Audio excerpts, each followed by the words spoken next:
our... Hello again. Hello. Welcome once again to the webinar on scholarships, and within the next hour we'll try to give you an overview of the scholarships in principle that are out there that can be helpful for you if you're considering continuing your education elsewhere, and also to share specific tips on QS ImpACT scholarships because they are quite unique, and take it from someone who's been dealing with scholarships for over 20 years. You have to meet very particular criteria to win them. So let's get the ball rolling. I would also love to encourage all of you to put your questions in the chat, and my wonderful colleagues Confidence, and I think also Crucial also joining in, will assist when we have either a critical mass of questions. We'll stop the presentation and answer them, or we'll save them for the last 10-15 minutes of the session, okay? So yes, I am connecting from London, headquarters of QS ImpACT and QS, the company behind the World University Rankings and behind the charity as well. And for those of you who don't know, even though I will be very much surprised to find those, QS ImpACT is a global charity separate from the company QS, and the charity were recognized by UNEP, and you can check in the registry of the official charities. We're there with the individual number. And originally we were created to support young people around the world on their way to social impact, changing their communities on a local, regional, and global levels. Now, today we identify with a new concept as the Global SDG Incubator for a Better World, and you'll see quite a few programs that we are now delivering. All of them are absolutely open and free to join, and we would love to welcome those of you who would love to go a little bit beyond what you're already doing. Over 10,000 of young people are engaging with us. 6,000 of them are community members.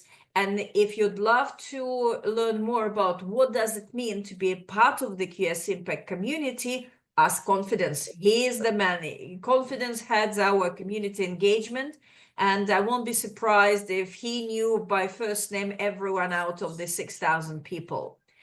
So QS ImpACT operates through councils. Young people on the ground create a group which is then registered as a QS ImpACT council with all the bells and whistles that come with it, with the legal names and branding. And they address the most pressing issues they have in their communities. And these issues can be anything to do with poverty, plastic crisis, health and well-being, so on and so forth. So here are just some of the programs that we run, and I am totally biased towards our ImpACT Skills Challenge. I think this is the best program that you can have out there that will allow you to gain skills beyond your usual ones and officially recognize you for these skills.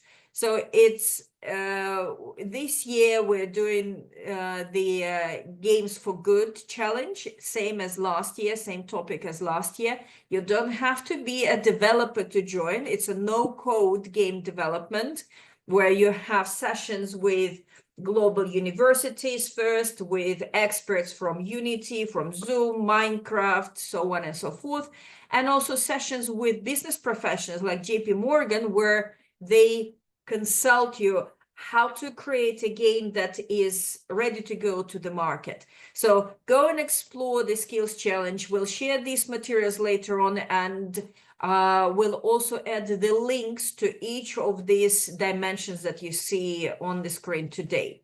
But today we are focusing on scholarships.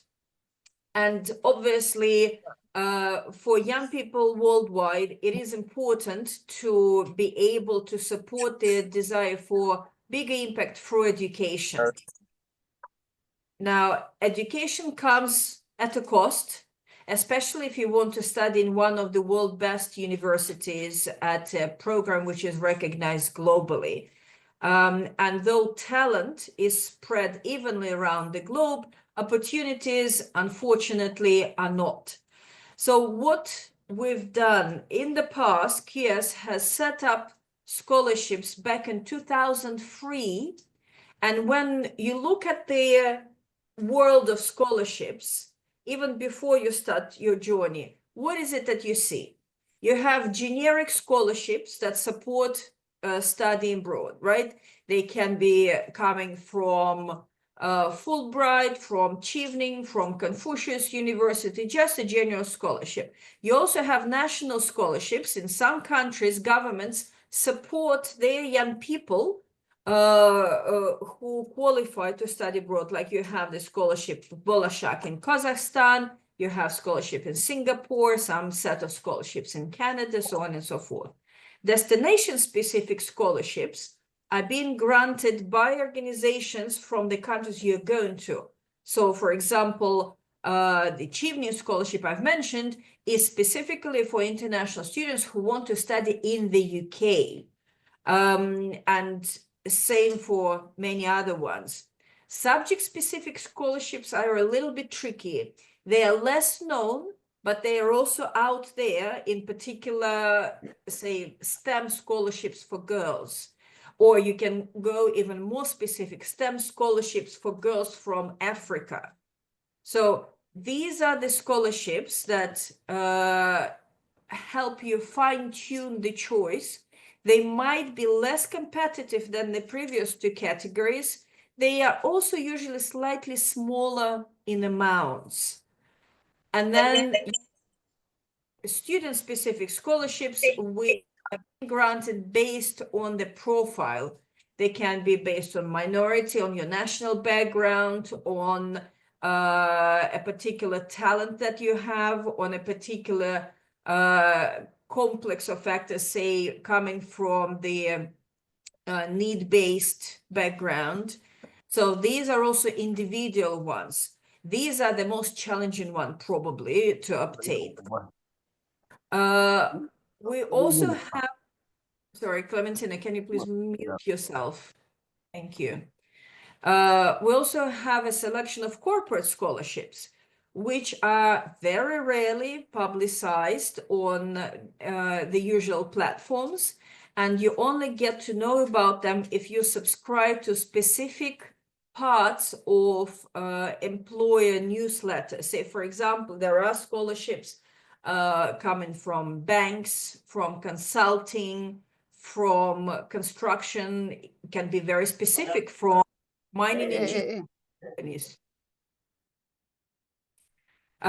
So for these ones, I can't unfortunately recommend you one platform that will collate all of them. So you have to identify the companies that are potentially the employers you'd like to join after graduation and engage with them directly. I would also encourage to engage with potential employers directly if you feel that you are a strong candidate already in advance, irrespective of whether they have a scholarship or not, and ask, because quite often the scholarships are quite hidden. And I'm sorry, there is a lot of background noise coming. Please control your speakers and microphones. Thank you. And then there is also a relatively new kid on the block, are celebrity scholarships. So as you might have heard of Taylor Swift donating some money to scholarships. There is Stormzy scholarship if you want to study in Cambridge. And there are quite a few other famous people who put their money towards education. And each one of them will have different requirements, will have different background information needs, but go and explore topuniversities.com. There's a whole series of articles dedicated to unique and specific scholarships. Now, let's see at QS ImpACT scholarship history first. So QS as a company has been established more than 30 years ago, And since 2003, we've been granting scholarships to students around the world. So for those who haven't heard much of QS, we produce world university rankings. But even before we started producing rankings, we used to run fairs, educational fairs, where we bring universities and business schools together, and they travel the world to meet candidates, to meet young professionals, and recruit them, select the best ones into their programs. So since 2003, QS has been giving this money to young people we meet around the world, and they are always merit-based. So it is a very important element for you to bear in mind when you're applying merit-based scholarships versus need-based scholarships. So as you can imagine, the key difference is that merit-based recognizes your talent, the achievement that you are already demonstrating, and also the potential for more achievement when you graduate the university. Need-based scholarships recognize talent as well, but they also say, okay, we see that this person is a good candidate, not necessarily an outstanding candidate, but a good, strong candidate, but he or she can only join our program if we support them financially. And this can be as little as a couple of $1,000 or pounds, or it sometimes can be a complete tuition waiver. So you have zero to pay on scholarships, on tuition fees, but you still have to cover your travel and accommodation expenses. Now, I would advise to our audience today to consider both scenarios, because you never know which funds the institution you're applying for has available. However, make sure that your essays are different. You can't use, and we'll talk more about essays later today, but and it is a very typical mistake, unfortunately, among the applicants, when they use the same story, the same essay for both need-based and merit-based scholarships. It doesn't work like this. These are very specific, different requirements. Now, how do we start the process? There are different scenarios. Obviously, every individual has their own background, and you have different sources of information. Now, I would say always, before you make any choices, think about what is it that you want to do in the next 5-7 years after graduation, because that will be the answer. What is it that you're looking for today? Are you looking for a university where you don't care about the program, but you care about the brand, and this university is recognized globally? Or do you have a very specific niche interest, and a very limited number of institutions around the world offers degrees in this particular subject area? In my opinion, it is always best to start from subject, from specialization. What is it that you want to do with your life? What is it that you feel will give you this feeling of fulfillment and achievement when you work in this sector? And then go somewhat in the backward step. So this is your subject area. This is your career path. And in order to explore, actually, that's another interesting tip for you. Maybe Confidence, if you can put it in the chat, OneMentor I think it's EU or AI. So there is a platform called OneMentor, an AI-driven solution where any user can register, put in your skills that you have, identify the skills you want to develop, and the system will be able to tell you what occupations, which jobs you are most likely to succeed in. Or you can tell them that, I'm interested in becoming prompt engineer in North America. And they will tell you what are the skills required for a successful career of a prompt engineer in North America. So OneMentor can provide you with lots of interesting insights, but also why it's a useful tool, because it will help you identify the occupations, the jobs, the roles that you might have not thought about yet. So LinkedIn is another fantastic resource to explore before making your choice on a program. And if you're not registered on LinkedIn yet, I would strongly encourage you to make it your this week resolution. So by the end of this week, make sure you have a powerful profile on linkedin.com that reflects your skills, your strengths, and recognizes you as a professional, either a current one or a future one. Why LinkedIn is important? Because scholarship committees review LinkedIn. LinkedIn is one of the checkpoints when we read your essays. And I'll be honest with you, in my experience, there were at least 2 cases when we identified a strong candidate, we were ready to give scholarship to these 2 people, different years. So let's take the most recent one. And the person was applying for social impact scholarship, talking about the program that they set up and how successful it was and how they were able to start it and let the team go ahead with it. On the fact-checking stage, there was nothing on LinkedIn to suggest that this person has ever been engaged with the project they said that they've set up. And that was a very big red flag. And then we did another check just using simple Google search. Nothing was there.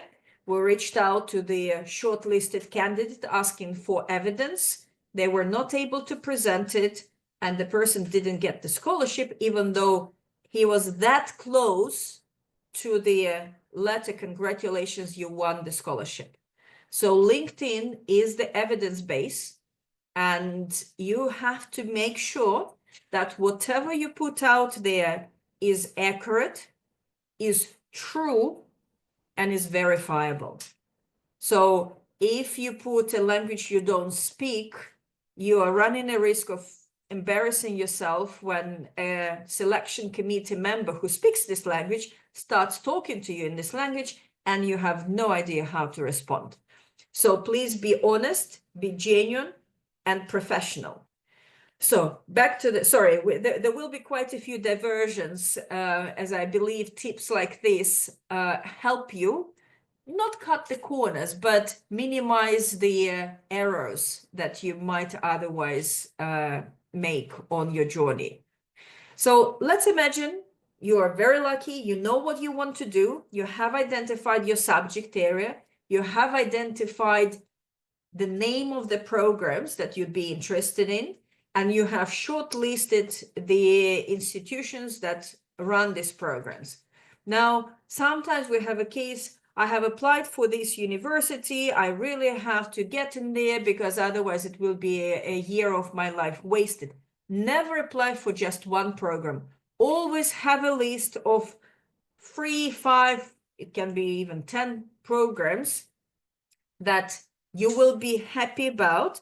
So your top 2, 3 will be definitely your top priority, but then you have another couple programs that are not your top priority, but you will be equally happy if you get in there. And then 1, 2 backup plans, programs that are good enough for you, that will still help you in your career path, but might not be as recognized or that highly ranked as the first batch of programs, because quite often you can join a program and then you discover that they have, even though they're not necessarily ranked highly, but they have a fantastic connection with employers that you want to be engaged with.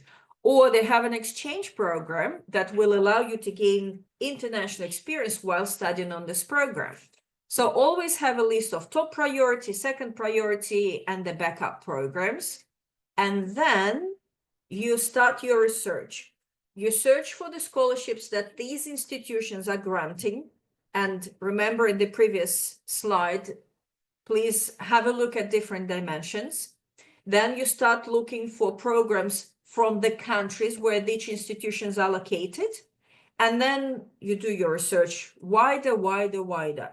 So it's unlikely to use the same essay for all the scholarships. And I would strongly encourage you not to do that, because it's almost like guaranteed chance for disaster. It normally takes probably like less than a minute to identify if the essay has been written for this particular scholarship or not.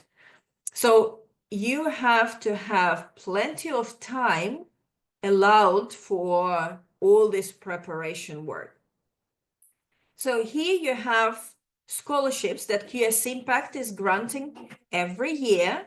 However, not every year all the $50,000 are being given away, for a simple reason that sometimes very successful, strong candidates are not meeting the formal requirements.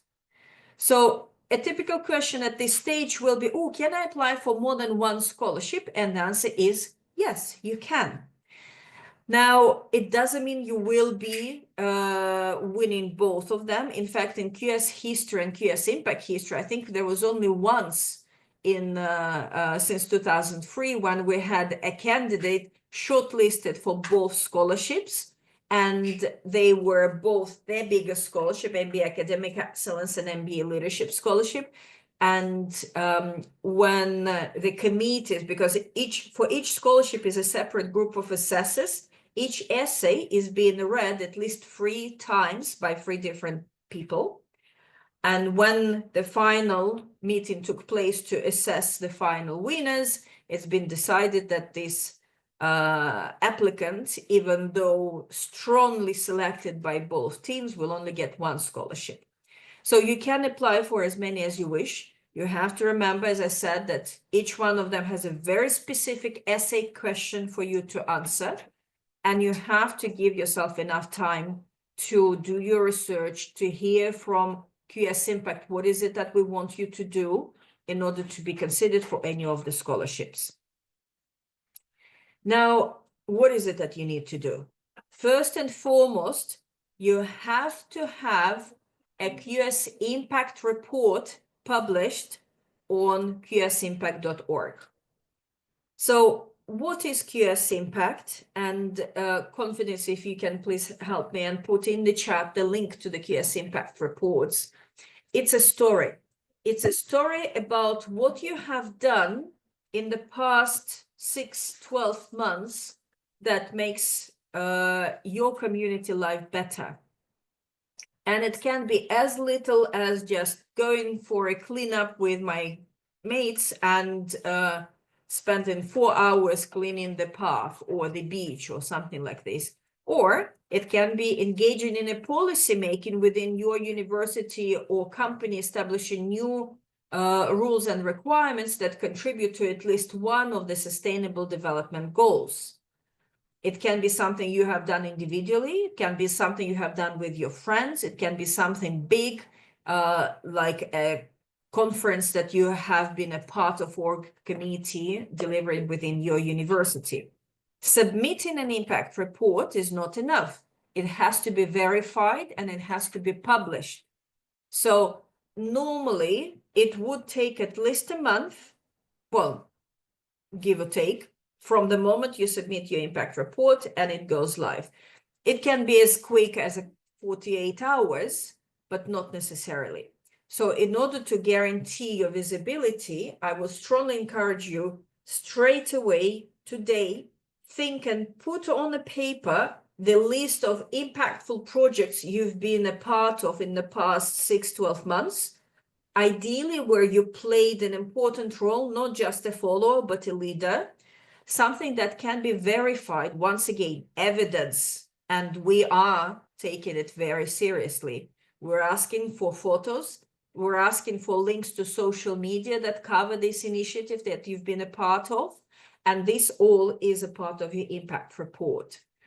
Deadlines for scholarships, as you can see, are 30th April for undergrad and masters and 31st May for MBA scholarships. So there isn't that much time. If you're thinking, oh, I'll organize something before the deadline, there is not that much time left. So yes, absolutely organize something instantly if you don't have a story to share, but better have a self-reflection, think what you have to say now and do that as soon as possible.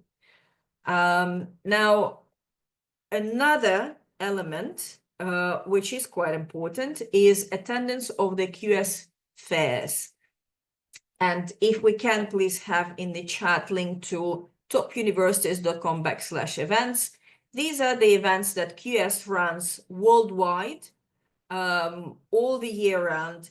And the scholarship that QS ImpACT is granting are only for the candidates who have attended at least one of the QS fairs.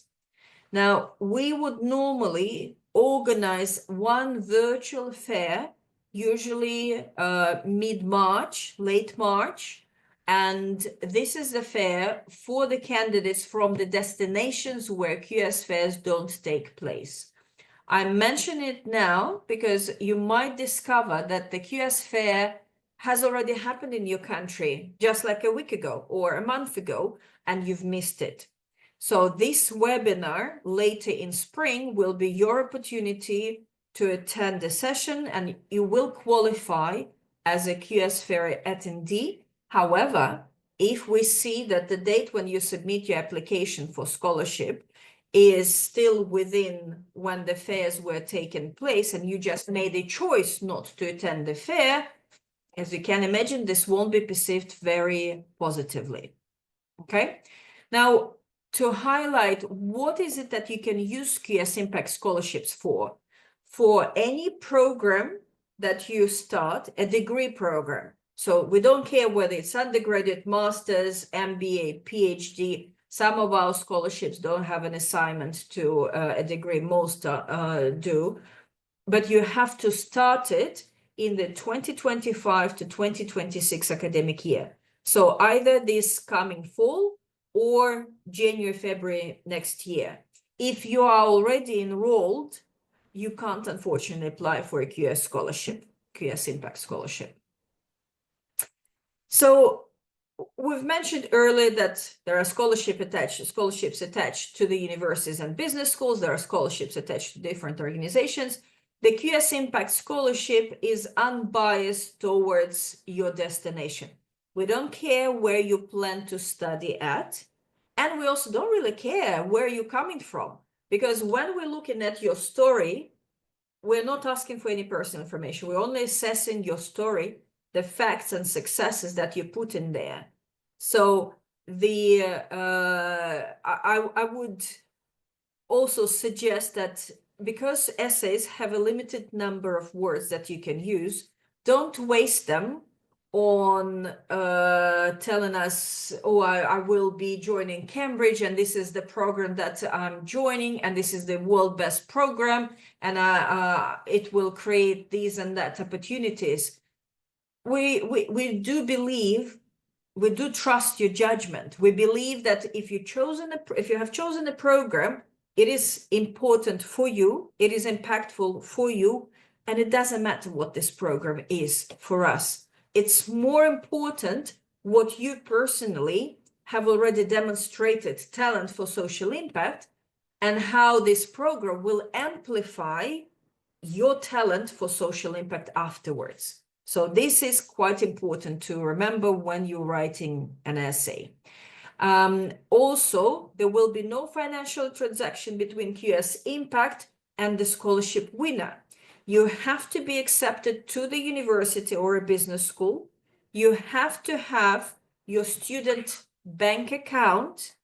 And then when we say congratulations, you are the winner, we get in touch with your university and the scholarship amount will go towards your tuition fee in your university's account.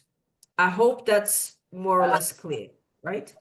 I see there are comments or questions popping in the chat. Confidence, do I need to pause for a little to answer some of the questions? So yeah, I would suggest you go ahead and finish the presentation, then you come back to the chat and answer them. Okay, thank you so much. So yes, and another requirement is that we will ask you once again, reiterating evidence. So you have to have a letter of acceptance from the university confirming that congratulations, such and such have been granted a place in our program on starting this year. So these are the mandatory requirements: attending QS Fair, publishing a QS Impact report, and being accepted into the program. Now, when you apply, obviously you don't have letter of acceptance yet, and this is totally okay. This is perfectly fine. You don't have to worry about it. Just remember that when June, July come, and that's when we normally notify the shortlisted candidates that like top 10 candidates get notification that they've been shortlisted, and then we ask them to start providing the evidence. That's when you will have your letters of acceptance. Now, here are just some of the examples of our previous scholarship winners, and each one is fantastic. And also, actually, I might mention Illustrious as an example. So he was accepted originally into the university in Russia, and then after the first term, transitioned into the Nottingham Trent University, and the scholarship transitioned with him. So this is, again, that's why I remember I was telling about the top priority institutions and then second priority and the backup plan. So Illustrious is a very good example how this might work. You can find him on LinkedIn, and you can also find interview with him on topuniversities.com. And yeah, more winners. Valerie is one of our recent ones. Sean is also a fantastic scholarship winner. She has finished her MBA program. I've met her just a couple of months ago, actually, in Barcelona, and she's doing wonderful things. And she's sticking to what she put in the essay. She's sticking to social impact and changing community lives for better. So you can also engage with Sean and ask her for the tips. What does she think helped her to win a scholarship? So these are your key next steps, right? You'll have a look at the top universities. We will update this slide. I can see that where we can add more links. So QS Fair will add the links to the QS Fairs so that you can make sure you attend one. We'll add the link to the QS Impact report submission. And yeah, put the calendar together. One thing that we discover quite often is lots of wonderful young people delay the scholarship application to almost like the very last 24 hours before the deadline. Please don't do that. Yes, I understand. It feels like, oh, I have plenty of time. I still have time to do this and that. The earlier you submit your essay, well, I wouldn't say the higher your chances are, because all the essays are being read and downloaded anyway at more or less the same time, but you have time to make adjustment, and also you have time to inquire about whatever you might wish to inquire with us after you've made your application. Now, there are cases when the applicant has submitted a scholarship essay and then something wonderful happened right before the deadline, and then they reach out to us and say, can I please update an essay and resubmit one? And even though it's not a formal procedure, but normally we say, yes, please, because anything that strengthens your case is our advantage. We want to give this money to people who will make the best out of their education. And if you prove with another case that you have something wonderful created, wonderful. We'll remove the old essay and we'll add a new one. So impact report, QS fairs, and application. I think these are the key elements. Now let's dive slightly deeper into the essay and why we have it as a separate element, because you won't believe how many stupid mistakes people make in the scholarship essays. And we read hundreds of essays every year. So just to give you an idea, every scholarship on average will get between 250 to 400 applications. Year on year might vary, but that's just a ballpark. And I can also tell you instantly that it takes about 30 seconds to identify if the person has used ChatGPT to write an essay.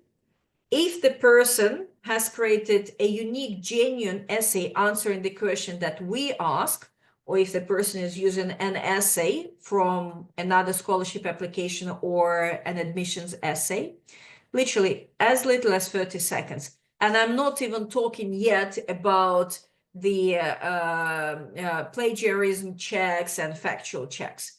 So please, please, please don't be that silly one who sends an essay that was created by ChatGPT the night before the deadline and hopes for success. Don't waste your time. Don't waste our time. Okay? Essays take time. I would say give it a good couple of weeks for one essay. Why? Because you don't want to rush through. First and foremost, quite often, people don't even know what they want to write about, what their strengths are. And you can take this as an opportunity for a self-reflection exercise when you spend one evening writing down what you think makes you unique. What are your accomplishments? And it doesn't mean that you have to be a president of your student union at the college or university. Every person has a story to tell. It's how you tell what matters. And then I would also strongly encourage have at least 2-3 talks with your friends and ask them what they think is your biggest achievement in life. Because quite often we don't realize that what we think of ourselves is very different from what people think of us. If you are in touch with your academic mentor or any mentor, professional mentor, get in touch with them and ask for their feedback. You're not asking for a recommendation. You're just asking for a quick reflection. What do you think my strengths are? What do you think my greatest achievements in life are as of today? Where you think my greatest potential is?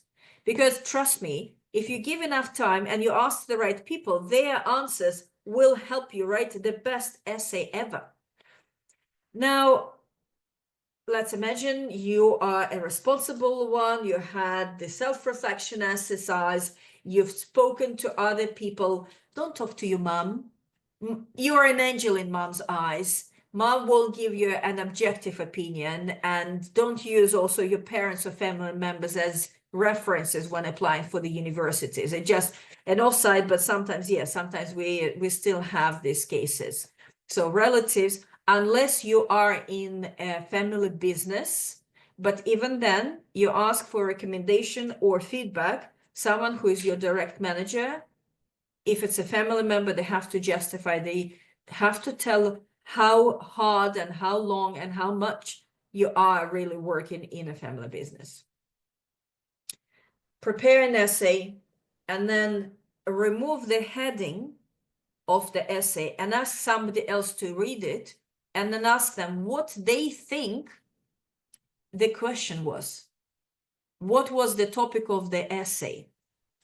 And if they guess more or less right, it means you did a good job. You've answered the essay question. However, if they're nowhere near what the scholarship topic is, chuck it down and start again.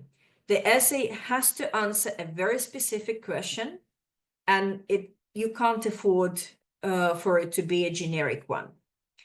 I've already mentioned that you have to be genuine and honest.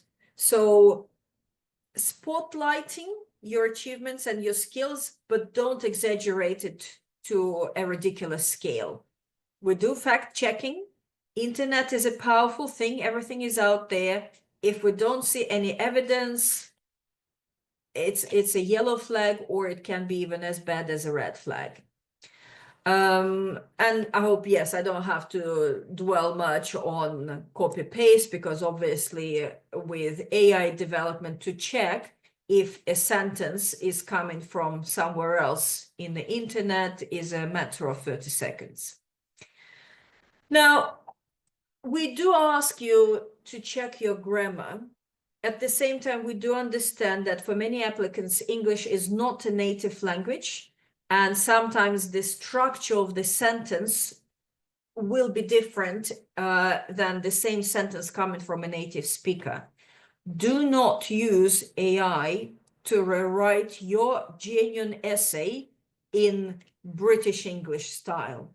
Once again, it's very easy to identify, and it makes us wonder, are you really the person you're talking about, the person you say you are? If we know that you're coming, for example, from a Francophone country, and your essay came with a fantastic British style and vocabulary, but you've never had an experience of studying or working outside of your home country, okay?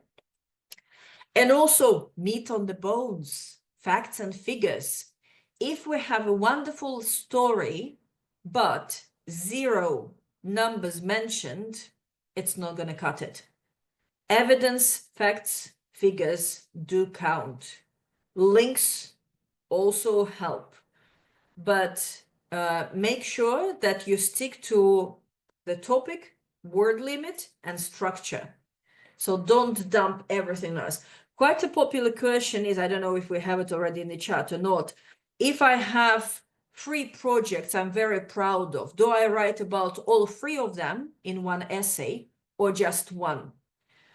And the best scenario, of course, it depends on the essay, the word limit, and the structure, but typically the best strategy will be spotlight the strongest, the most outstanding case study, and then reference other less significant at the end, just as a proof. Or you can reference them at the bottom, at the start, where you say, from my experience with, let's say, social impact or with the community in Ghana, I've been a part of such and such and such projects. I specifically want to talk about this one where my role was such and such. So you give us, you set a background, you tell us what you've done in general, and then you elaborate with one particularly strong example. So I think this leads us nicely to the last recommendations. I've covered them all well. I don't want to reread them, but just once again, give yourself enough time to ensure you have the best essay that you could have written, and submit your essays in time. Let's see if there is anything else to develop. So that's a very clear instruction on how to submit an impact report. We will make all the links clickable, and when the materials are being shared, it will be easier for you to go and explore. Please don't take it lightly. We take impact reports quite seriously, as you'll see from the examples of impact reports that are already published. And each impact report has to be verified by the QS Impact team member. So we do check the evidence, we do check the links. So make sure everything is in order in your case. And these are the amounts that you can expect to win if you're a successful candidate for any of the scholarships. But you can also find all this information online, so let's not waste our time. Now, just last note for those who are still to apply and might have some questions. So QS as a company has free application consultancy service for the applicants from anywhere in the world. So take your phones, scan the QR code, and you can ask the QS advisors any questions you have. They will be able to help you identify the program that meets your requirements. They will take on board your financial situation, your skills, your backgrounds, your current educational levels. And yeah, and they work 24/7. So you will be able to hear from them quite swiftly after the inquiry for a consultation has been placed. And yes, thank you so much for your time. There is so much more that we can talk about when talking about scholarships, but I'd rather save the last 10 minutes of this hour to answer your questions. And with this, I will now stop sharing my screen and go see what we have in the chats, or maybe Confidence, if there are any particular summaries that you want me to address first. So congratulations. The presentation was very insightful. There are a few questions, and then it's about QS first, and that's what I want you to address first. So we'll talk generally about QS first, and then the other provisions too we have. So for QS fairs, the official requirement, as we know, is to attend a fair in your city, in your country. If you can't find one, subscribe to the QS ImpACT newsletter, and we'll have a webinar, as I said, late March, which will qualify as if you have attended the QS fair.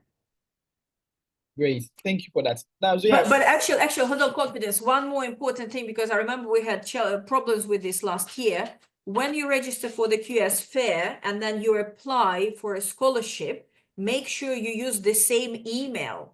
Because sometimes, and that's again speaking from experience, we would have, let's say, your current university email being used for the QS fair, and then a personal email using for the scholarship. However, when we verify, when we check that the candidate has attended the fair, we don't check by your name, we check by your email. So if we can't match your email from QS ImpACT with email from QS Fairs, it means we don't see you and we can't prove that you have indeed attended the fair, okay? So use one single email for both. And I see Maria has a question. Maria, do you want to come in? Yeah, so first things first, thank you so much for the presentation. The question about the QS fair in the chat was mine, and it was with regards to whether or not there is an eligibility time frame with regards to the attendance. Like, for example, I attended the London fair last year, and obviously I'm applying for the scholarship this year. Is that 12 still months. okay? Yeah. 12 months is that's how deep we go in the database comparison. So if you have attended any QS events in the past 12 months with the same email, it qualifies. Okay. And the same works for QS ImpACT reports. So the ImpACT reports have to be live on the platform in the past 12 months. But whether it was 11 and a half months ago or 2 weeks ago, doesn't matter. Okay, so Maria also had a question on MBA and then Masters. So what's the difference between MBA and then Masters, other Masters program, and then the timeline for the application? Oh, do we have another hour? That's a whole big session, the difference between the degrees. So for MBA, Masters of Business Administration, typical profile of an applicant will be a more mature professional, young professional, who has at least a couple of years of work experience. Now, you can say that I have a couple of years of work experience since my undergrad, but I'm applying for masters, and this is totally okay. However, within the QS ImpACT Scholarship Fund, we have separated MBA applications from all others, because normally the MBA applicants are more experienced and have more powerful stories to tell. And we don't want to disadvantage younger applicants who don't have such impactful stories yet. So if you're applying for an MBA program, you can apply for both MBA scholarship and other scholarships. But if you're applying for master's scholarship, you can't apply for the MBA scholarship. Does it answer the question, Confidence? Yes, thank you very much. Before Rudolph comes in, someone wants to ask if they want to apply for a program not in a university but in a film academy. What's the requirement to? As long as it's a degree granting institution, as long as you're applying for a program at the end of which you will get either bachelor, master's, PhD, LLM, MBA degree, you can apply for a QS scholarship. Great. And I say, Rudolph, yeah. Rudolph, do you want to unmute yourself? Yes, Lucia, thank you. Good evening, good morning to everyone, depending on where you are. Thank you for the brilliant presentation, Zoya. It was really broken down. I'm Sango Rudolph, the president of QS ImpACT Government Cameroon, and I have two very fast questions to drop. The very first one is, what are the criteria for maybe a country? Because a country like Cameroon, I think we are just coming in. For us, for QS to be hosted in Cameroon, that is the very first one we want to know, because sometimes, as I was even discussing with confidence, we want to also actually see how it feels like to attend a QS fair in our own country, not online. So we want to know that.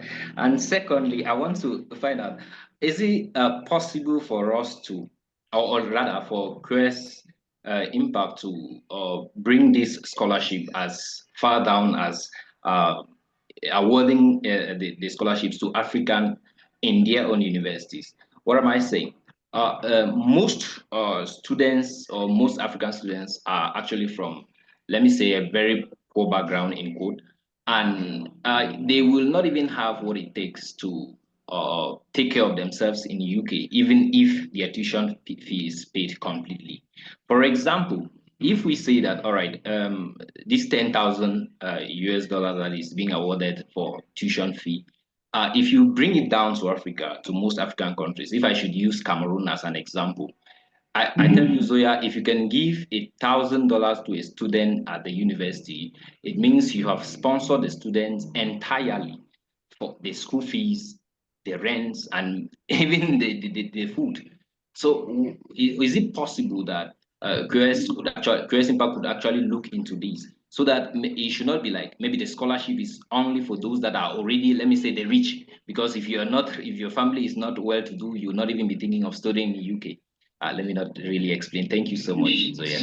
Thank you, Rodolphe. I think that's a great. So on the first question, bringing the fair to different countries, send me an email. I'd be more than happy to discuss. Normally, when we choose the destinations, it's driven by the universities who travel, which cities they tell us they want to recruit from.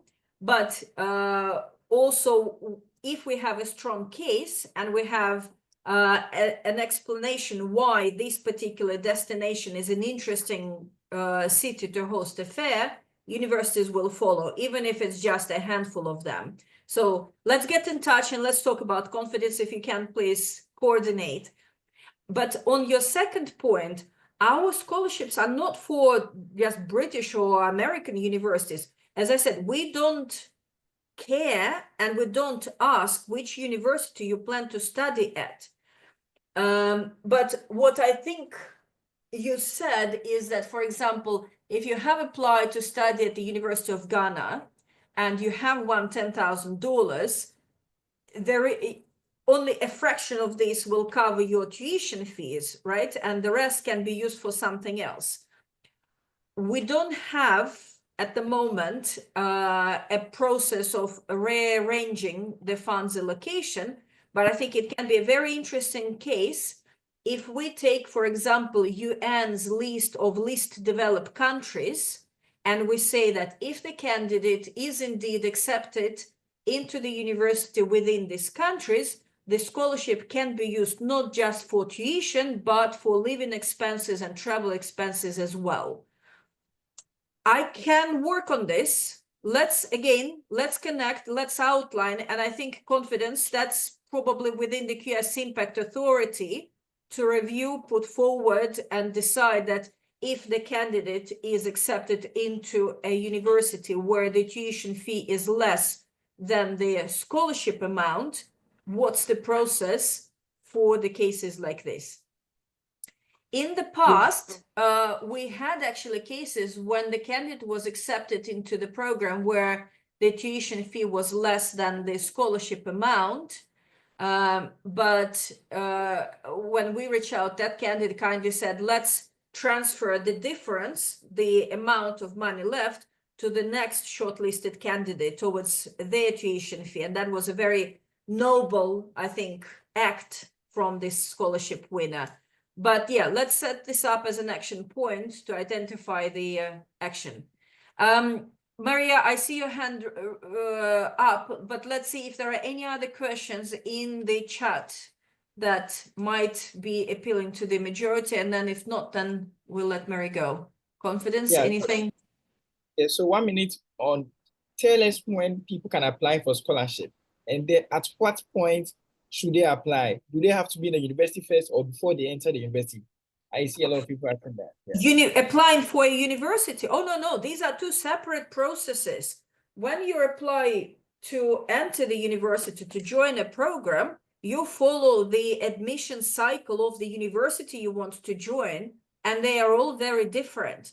And also, when you apply for a university program, you have to bear in mind that the deadlines for international candidates can be different from the deadlines for the local candidates, and deadlines for the scholarships for international candidates can also be very different. So if we take, for the sake of argument, let's say an American or a Western European university with a typical start in September, start of studies in September, you will see that some universities will say, okay, deadline for international candidates will be March of the year when the studies start, but the deadline for the scholarships for international candidates will be 1st January.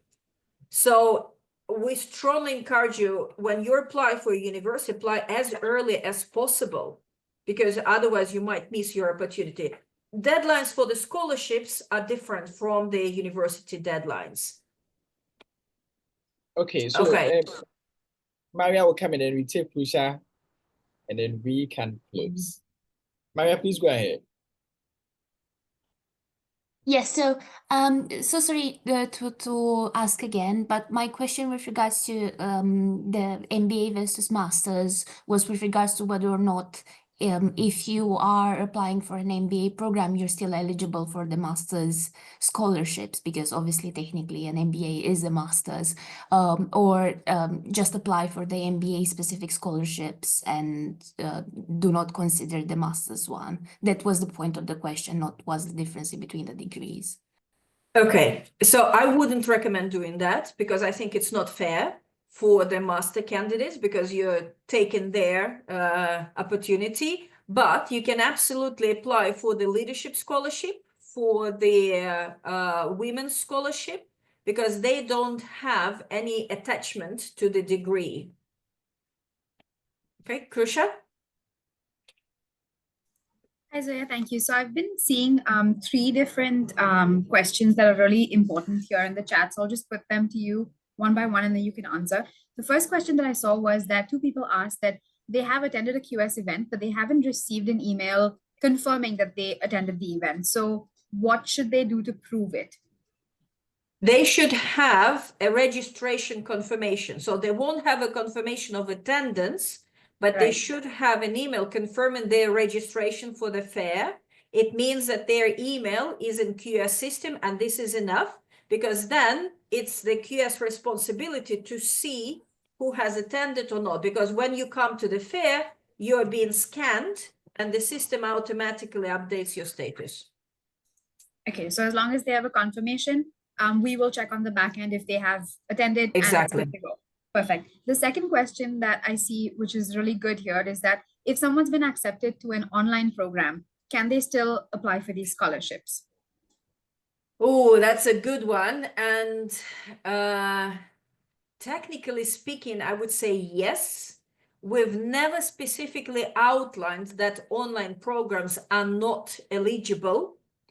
And also, I would like to highlight once again, when we ask you to send us your essays, we don't ask which university you've been accepted to, which program, because that's not relevant, as long as it's a degree granting program.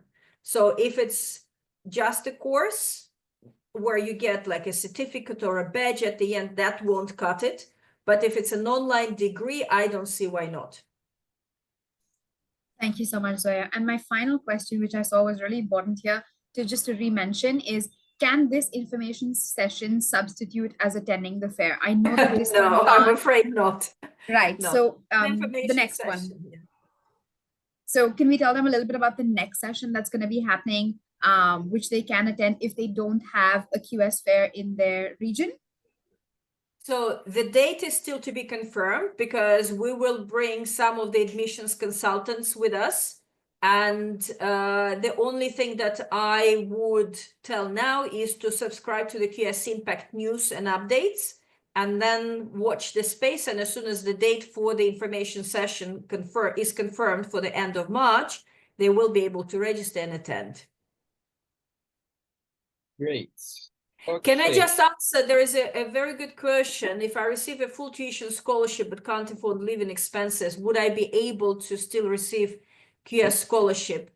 And the answer is unfortunately not, because of the international regulations, we cannot make transfers, financial transfers to the individual accounts. So scholarships can only be transferred to the university's accounts. Now, you can negotiate with your university that, let's say, okay, my tuition fee will be covered by another organization, but can you give me my scholarship tuition, my tuition waiver in actual funds, but that will be between you and your university. The QS scholarships can't be used at this stage for living expenses, but maybe following Rudolph's idea, we will reconsider this for a particular list of countries, not globally. Great. Zoya, I think you've done a very good job. Thank you so much for an insightful presentation. We will keep this on record and then to be used severally. So we are almost coming to the end, or we've come to the end of the webinar on scholarship. We want to say thank you to all for joining. We have many insightful sections coming. So for example, in April, we are going to have a section with Richard Kemp, the Lord Mayor for Liverpool in UK, to teach you on community leadership and building. We expect all of you to be here.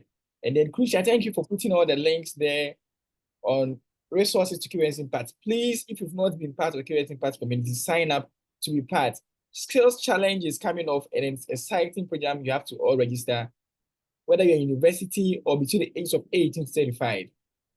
Come and learn. join the Skills Challenge. That's, Yes. I think that's the most exciting, well, not one of the most exciting things coming up. And can I also ask for everyone to put your cameras on for a moment?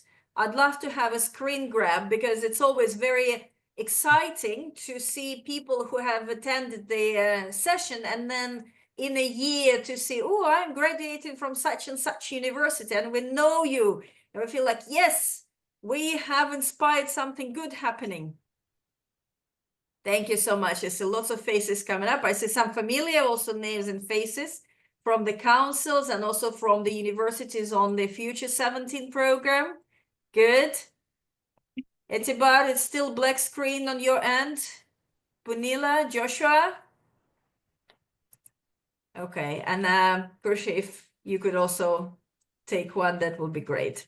Now, there were quite a few questions on the materials, and the answer is we will share the recording, we will share the materials. Oh, that's someone's big finger. And we'll share on the links with everyone who has registered. So yes, thank you very much, everyone, for joining the session today, and good luck. If you have any questions, please do get in touch. Do join QS ImpACT community, set up a council. And yes, you've met Confidence and Krusha, who are driving the QS ImpACT communities around the world. Thank you so much, everyone. Have a wonderful rest of the week. Bye. Bye. All right, let's stop the recording.